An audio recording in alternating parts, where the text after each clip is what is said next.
Nobody is ready for Asuka. And this Saturday on NXT TakeOver Brooklyn, I will beat Ember Moon, and I will retain the NXT Women's title.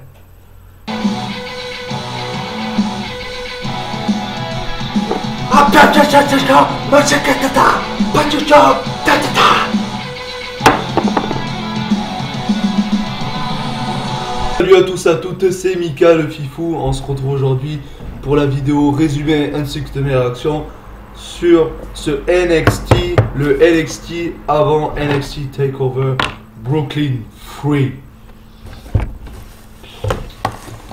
Alors, bon, il n'y a pas eu grand chose à ce NXT. Enfin, c'est un peu normal parce que tu as NXT TakeOver ce samedi, donc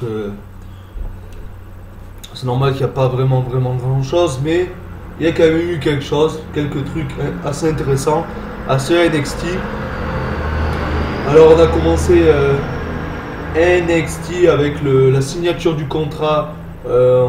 Ça avait été annoncé la semaine dernière déjà. La signature du contrat entre Asuka et Ember Moon pour NXT TakeOver Brooklyn ce samedi pour le titre NXT féminin. Donc il y avait William Regal, bien évidemment, le general manager de NXT, qui a introduit, non, qui a présenté plutôt, on dit présenté, qui a présenté les deux participantes. D'abord Ember Moon, la challengeuse, et après Asuka, la championne. Et Ember Moon a parlé d'abord et a fait Asuka, tu es peut-être la dominante, la plus dominante championne qui ait mis un pied ici à NXT. Ah non, pas NXT, de la WWE. Tu as battu la streak d'invincibilité de Goldberg, et oui. Et après, tu as eu des chants Asuka avec le team song de Goldberg, ça faisait Asuka.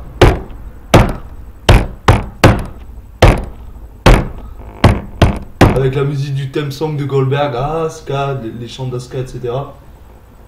Elle a dit voilà, tu as battu la streak de Goldberg, tu es la plus dominante championne qui ait jamais mis un pied ici à la WWE carrément. Mais ce samedi à NXT TakeOver Brooklyn, je vais briser ta série d'invincibilité et je vais te battre et je vais devenir NXT Women's Champion. Et ensuite Ember Moon a signé le contrat, Asuka l'a également signé après, et puis elle a parlé en japonais, j'ai rien compris. D'ailleurs c'est pour ça que dans l'intro j'ai parlé un peu japonais là. Enfin, je sais pas parler japonais, j'ai juste dit n'importe quoi. Et du coup je n'ai rien compris ce qu'elle a dit, et puis elles se sont regardées comme ça, avec Asuka qui soulève le titre, et ça s'est fini comme ça. J'aurais pensé qu'elle se serait battue, mais bon, elles se sont déjà battues il y a quelques semaines, donc je sais plus si c'était la semaine dernière ou celle d'avant, je crois que c'était celle d'avant, mais en tous les cas, c'est pour ça sûrement qu'elles se sont pas battues encore. En tous les cas, c'était... Bon, Asuka a vraiment du mal au micro, c'est quelque chose de... C'est pour ça qu'ils la font parler en japonais. C'est pour ça que, à cause de ce problème au micro encore, j'ai peur qu'ils fassent conserver Asuka. C'est ça le problème. D'ailleurs, l'heure où je tourne la vidéo, enfin le jour où je tourne la vidéo, on est bien évidemment jeudi, et il y aura la vidéo pronostic de NXT TakeOver Brooklyn qui sortira cet après-midi, que j'ai tourné depuis lundi déjà. J'ai pris un peu d'avance et je vous dis ma théorie sur ce match. Voilà, donc elle va sortir cet après-midi à l'heure où je tourne la vidéo. On est le matin, on est 11h30, mais elle sortira cet après-midi. Donc voilà. Je ne sais pas si cette vidéo sortira avant la vidéo pronostic NXT ou après. J'essaierai celle-là de la faire sortir avant, mais bon, on verra dans tous les cas. Ensuite, on a eu un segment avec William Regal et un gars qui s'appelle Lars Sullivan. Je crois que c'est lui, Lars Sullivan. Ou oui, c'est lui là. Le gros, la musclé là, c'est Lars Sullivan qui était avec William Regal et qui a demandé à William Regal un autre match par équipe. Et William Regal au début était pas trop chaud pour lui donner un match par équipe. Car bon, moi je l'ai jamais vu sur le ring, mais ce qui paraît, lorsque lui il était avec quelqu'un en équipe, il perdait tout le temps et à chaque fois il laissait son adversaire au milieu du ring après la défaite. Et là Sullivan a dit que cette fois-ci ça n'arrivera pas, qu'il ferait tout pour gagner, etc. Et même s'il perdrait, voilà. Et William Regal lui a donné une autre chance dans un match par équipe avec un gars qui s'appelle Chris Silvio. Et ces deux-là affrontaient The Street Profits qui ont fait leur début la semaine dernière à NXT. D'ailleurs, les Street Profits, il me faut vraiment penser à la Crime Time. Ils ont la même attitude. En plus, c'est marrant parce que t'en as un. C'est comme dans la Crime Time. En gros, dans la Crime Time, t'avais GTG, c'était le mec le plus maigre, quoi, le plus athlétique, etc. GTG. Après, t'avais Chad Gaspar, qui était beaucoup plus musclé, était un peu plus. Voilà, il était moins agile, pardi. Et là, c'est pareil dans les Street Profits. T'en as un qui est maigre. Bon, j'arriverai plus à savoir les prénoms déjà. Ils sont pas là depuis longtemps pour que je me rappelle de leurs prénoms. Je crois qu'il y en a un qui s'appelle Angelo Williams, je suis pas du tout sûr. J'ai peur de dire des conneries, mais bon. En tous les cas, t'en as un plus maigre. T'en as un plus maigre qui est plus agile et t'en as un qui est un peu plus gros. Et ils me font vraiment passer à la Crime Time en tous les cas. Ils ont quand même un bon in-ring en tous les cas. C'est vraiment pas mal. Et du coup, ils ont affronté la Sullivan et Chris Silvio.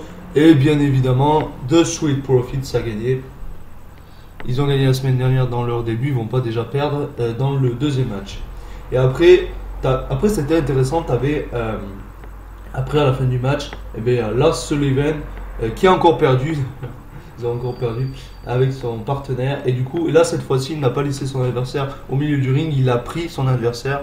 Au début, tu pensais qu'il allait le frapper, puis il l'a pris comme ça et il l'a amené hors de l'arène et il l'a amené dans un endroit où tu as une espèce de jardin, une espèce de terrasse là. Et il l'a amené comme ça. Et puis après il a frappé. What the fuck, bon bref. J'ai pas vraiment compris, mais bon, en tous les cas, voilà. Ensuite, on a eu un récap de la semaine dernière avec The Iconic Duo Riley Kay et Peyton Royce lorsqu'elles faisaient leur démo make-up là. Et en fond de. Enfin, lorsqu'elles ont fait leur démo make-up, au fond, on avait vu Ruby Wyatt. Bon, ça c'était la semaine dernière, mais ils nous ont fait un récap. Et on a vu Ruby Wyatt et Billie Kay et Peyton Royce se sont foutus de sa gueule. C'est pour ça que ce soir on a eu le match entre Billie Kay et Ruby Wyatt. Je dis ce soir, mais bref. Qu'on a eu sur NXT en tous les cas, Billie Kay et Ruby Wyatt. Et Ruby Wyatt a gagné ce match. Je pensais que ce serait Billie Kay, mais bon, qui allait gagner. Ruby Wyatt qui a gagné avec un belly kick. Pourquoi pas. Et après on a eu le segment, ensuite un segment entre Peter Wyatt qui a pris le micro et qui a dit à Ruby Wyatt, certes tu nous as gagné entre guillemets. Gagner, parce qu'elles sont ensemble, on va dire, Peyton Royce et Billie Kay. Donc s'il y en a une qui perd, les deux perdent entre guillemets, on va dire ça. Et elle a dit, Peyton Royce, tu nous as peut-être battu ce soir, mais tu ne seras jamais iconic. Voilà, en tous les cas. Et voilà, il n'y a pas eu grand chose d'autre. Ensuite, on a eu le recap de la rivalité entre Sanity et les Authors of Pain. On nous a montré lorsque déjà Sanity, les deux affrontements qu'ils ont eu sur le ring, lorsque Sanity était sur le ring et AOP allait les rejoindre. La première fois c'était les AOP qui avaient gagné la bataille et la deuxième semaine c'était Sanity parce que Eric Young était revenu. On nous a fait un récap. Et ensuite on a eu le main event de la soirée entre Roderick Strong et Drew McIntyre. J'ai dit une bêtise dans la vidéo pronostic de NXT TakeOver lorsque je vous disais que c'était complètement débile déjà de pas mettre Roderick Strong dans le match pour le titre. Ils auraient pu le mettre avec McIntyre et Bobby Roode, ça aurait fait un triple threat match à TakeOver Brooklyn, ça aurait un peu changé des 1 contre 1, mais bon, ils n'ont pas voulu le faire. Et du coup, je trouvais ça complètement débile que Roderick Strong affronte Bobby Roode avant NXT TakeOver Brooklyn, et s'il gagnait Bobby Roode, il avait une autre chance au titre NXT. Mais en fait, c'était pas du tout ça. J'ai dit des bêtises.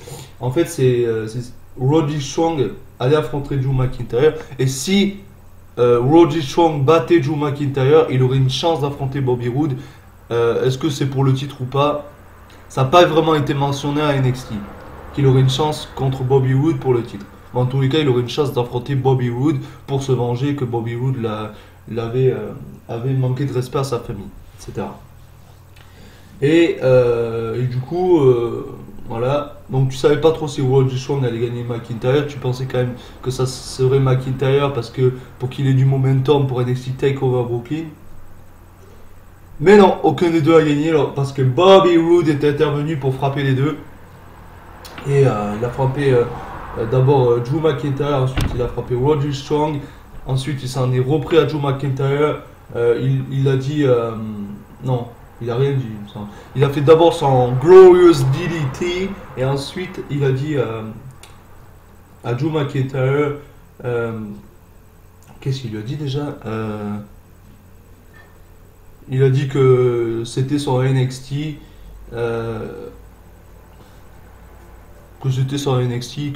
et qu'à TakeOver il allait gagner, etc. Je sais plus trop, mais en tous les cas, voilà. Bon, après, ça n'a pas été ce NXT, un NXT de ouf comparé il y a 2 semaines, par exemple, mais bon, c'est un peu normal parce que tu as quand même TakeOver Brooklyn ce samedi d'ailleurs qui va être meilleur. Mais là, qui sera largement meilleur que SummerSlam, ça c'est clair. En tous les cas, donc voilà pour cette vidéo NXT. La vidéo pronostic de NXT TakeOver sort cet après-midi. Je ne sais pas par contre si elle sortira avant cette vidéo ou après. Vous verrez en tous les cas. Et également la vidéo pronostic de SummerSlam qui sort demain. Sortira demain après-midi également. Donc ne manquez pas ça sur la chaîne. En tous les cas, si tu as aimé cette vidéo résumé et réaction de NXT, n'hésite pas à mettre un pouce bleu pour me le faire savoir, à commenter, voir ce que toi aussi tu as pensé sur NXT, à partager cette vidéo pour que l'on soit de plus en plus nombreux sur la chaîne, à t'abonner si ce n'est pas déjà fait pour ne pas louper les prochaines vidéos WWE. Et nous on se retrouve à la prochaine pour de futures vidéos. Allez, salut!